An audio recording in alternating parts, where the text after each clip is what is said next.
नमस्कार। जय श्री कृष्ण। श्री बिहारी जी की बैठक में आपका स्वागत है। मैं हूँ शैलेंद्र कुमार भारद्वाज। पता नहीं मेरे कौन से पुण्य जन्म जगह थे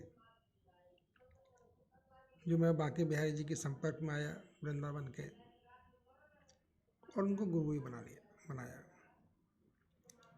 काफ़ी लंबा समय बीत गया, लेकिन गुरु की मेहरबानी से बहुत कुछ देखने का मौका मिला, सीखने का मौका मिला, समझ में आया। आज एक छोटा सा सपना बताता हूँ जो मुझे मेरे माइंड में आ रहा है। सपने में देखा मैंने एक नदी बह रही है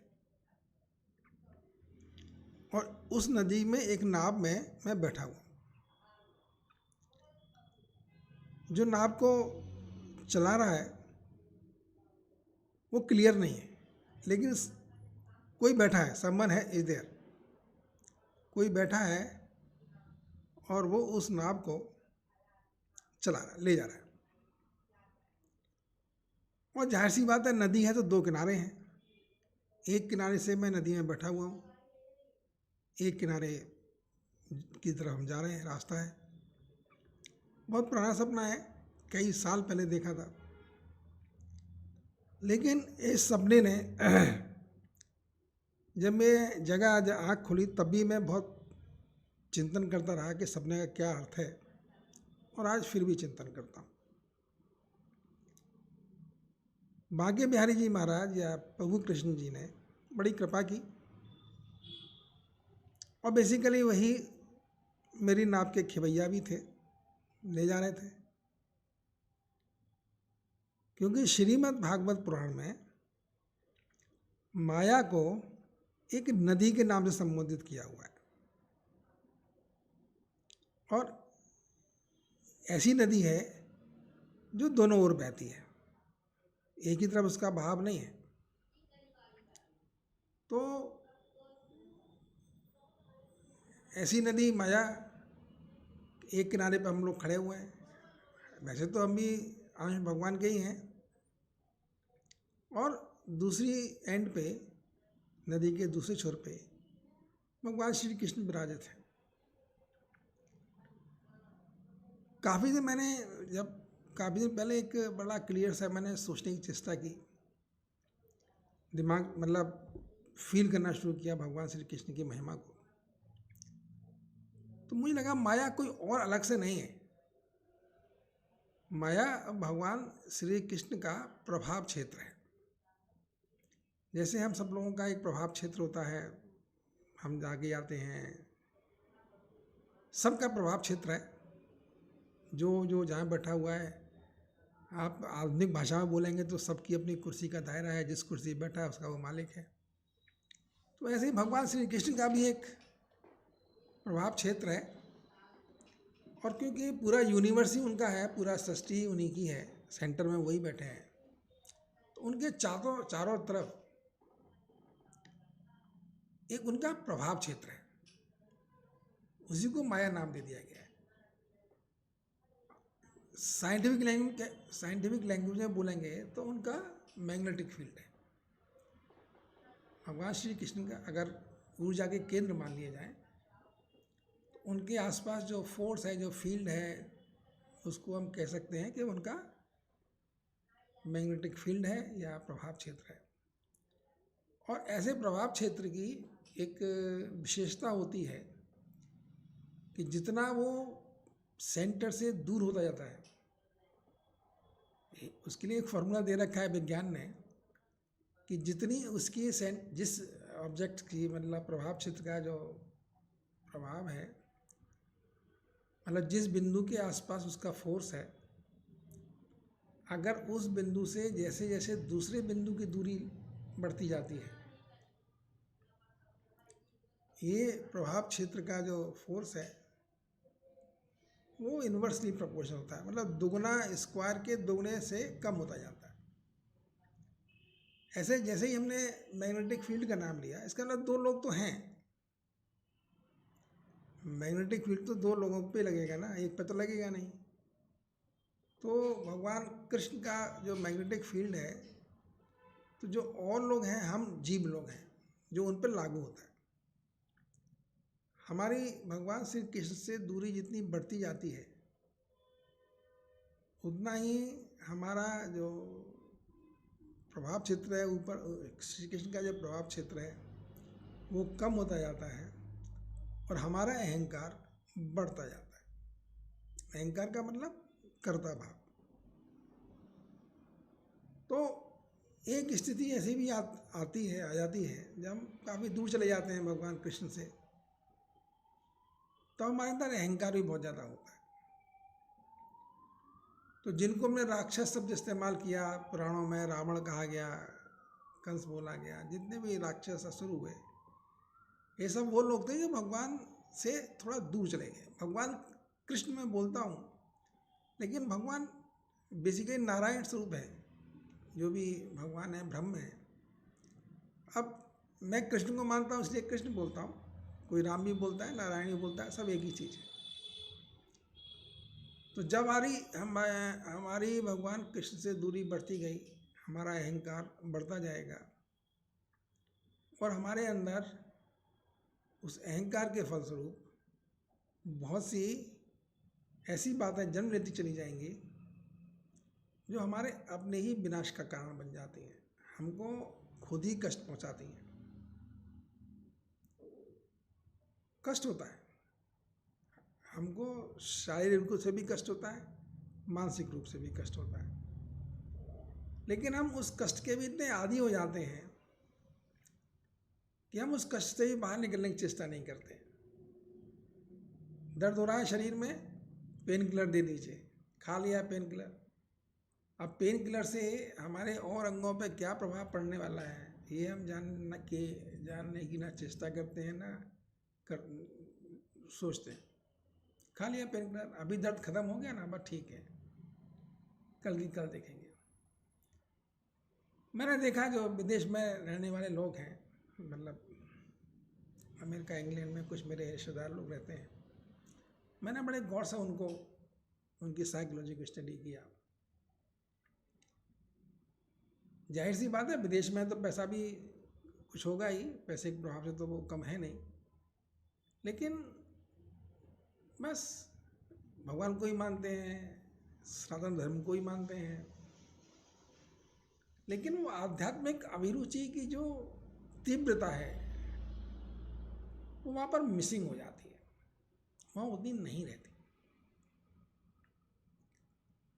और उसका कारण जब मैंने और आगे बढ़ने की चेष्टा की,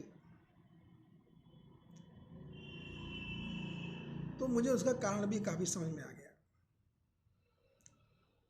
हर जगह, जैसे हमने कहा कि हमारा अपना एक प्रभाव क्षेत्र है, भगवान श्री कृष्ण का एक प्रभाव क्षेत्र है और सभी का प्रभाव क्षेत्र है। जो ग्रेविटेशनल लॉ है फिजिक्स में, वो ये बताता है कि कोई दो पदार्थ के दो अणु आपस में आकर्षित होते हैं, उनके पीछे एक फोर्स लगता है। इसी तरह से सबका अपना अपना एक इलेक्ट्रिक फील्ड है, मैग्नेटिक फील्ड है, हम उसमें रहते हैं। अब हमारे मैग्नेटिक फील्ड को बढ़ाने वाली फोर्स कितना है और घटाने वाला फोर्स कितना है। जब हम भारत देश में घूमते हैं, जब किसी तीर्थ यात्रा में घूमते हैं, मसलन हम वृंदावन जाते हैं, तो हमको लगेगा कि माँ के बिहारी जी का जो फोर्स है, जो है, वो वहाँ पर बहुत बढ़ गया है। आप जिधर देखेंगे राधे राधे और कृष्ण का ही माया महिमा दिखाई देगी। वहीं आप जब लखनऊ में आ जाएंगे तो आपको ऐसा फुल फील्ड नहीं दिखाई देगा। यहाँ वाणिज्यिक फील्ड बहुत दिखाई देगा। अच्छा, यहाँ पर भी मैंने कई बार देखा, कानपुर और लखनऊ दो काफ़ी बड़े शहर हैं, पास पास रहते हैं, उन दोनों का भी अंतर है।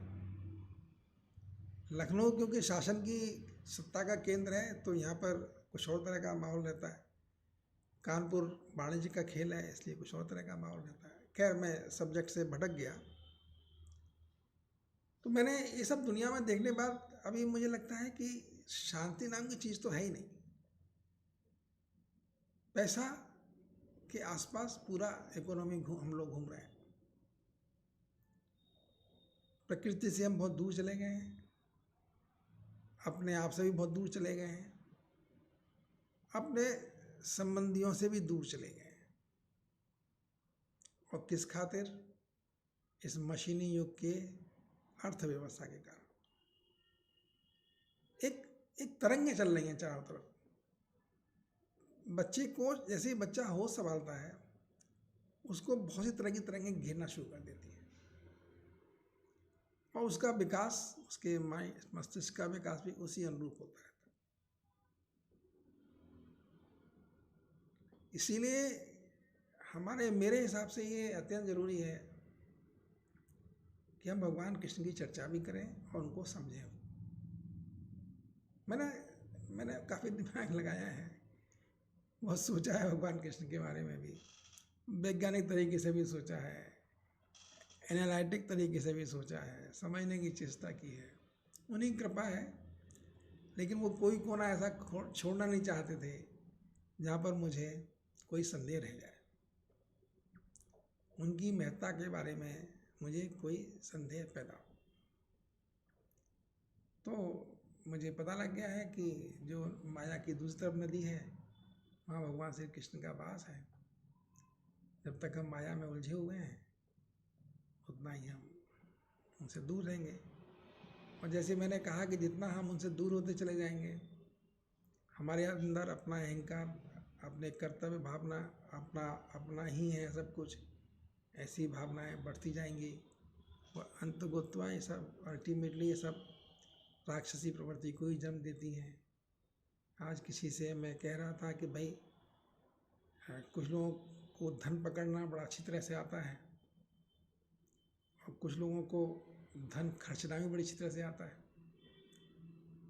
लेकिन ऐसे बहुत कम लोग होते हैं जो इन दोनों के बीच में बैलेंस बना के चलते हैं। धन पकड़ना भी जरूरी है और धन का खर्च करना भी जरूरी है।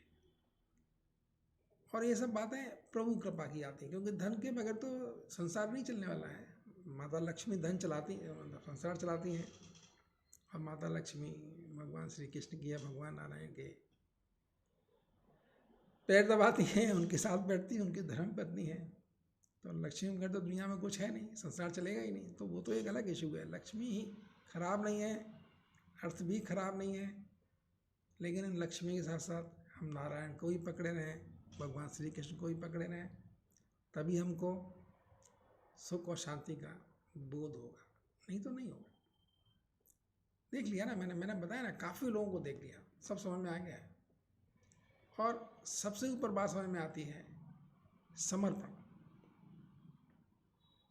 अपने गुरु के प्रति समर्पण, विश्वास, श्रद्धा। मन में ये फीलिंग परफेक्ट होनी चाहिए, बिल्कुल बैठ जानी चाहिए कि भगवान के पास बैठेंगे, श्री कृष्ण के पास बैठेंगे, उनका चिंतन करेंगे,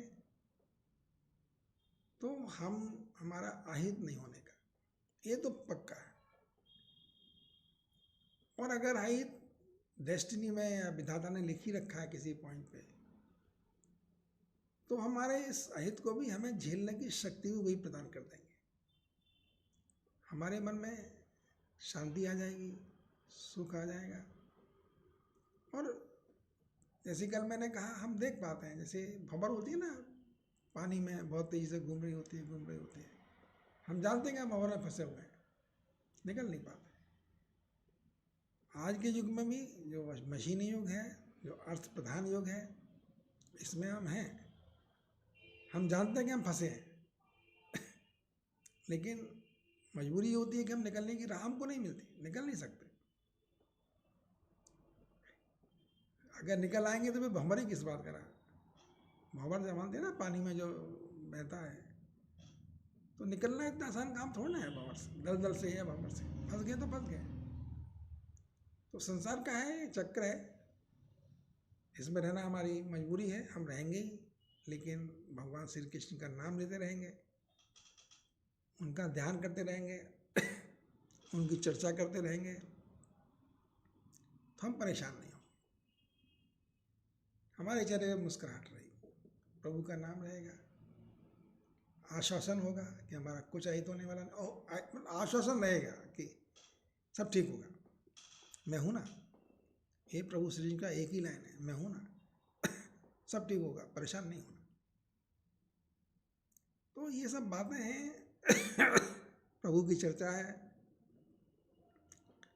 बहुत लोग प्रभु के भक्त हैं, कृष्ण जी के भक्त बहुत हैं, मैं जानता हूँ, बहुत लोग उनको मानते हैं। बहुत लोगों का उन पर अगाध विश्वास भी है। और उस भीड़ में एक हम भी हैं, बोल रहे हैं, चर्चा कर रहे हैं आपसे। आ जाए आप भी इस चर्चा में रस लेंगे, आनंद लेंगे। शुभकामनाओं सहित धन्यवाद, फिर मिलेंगे।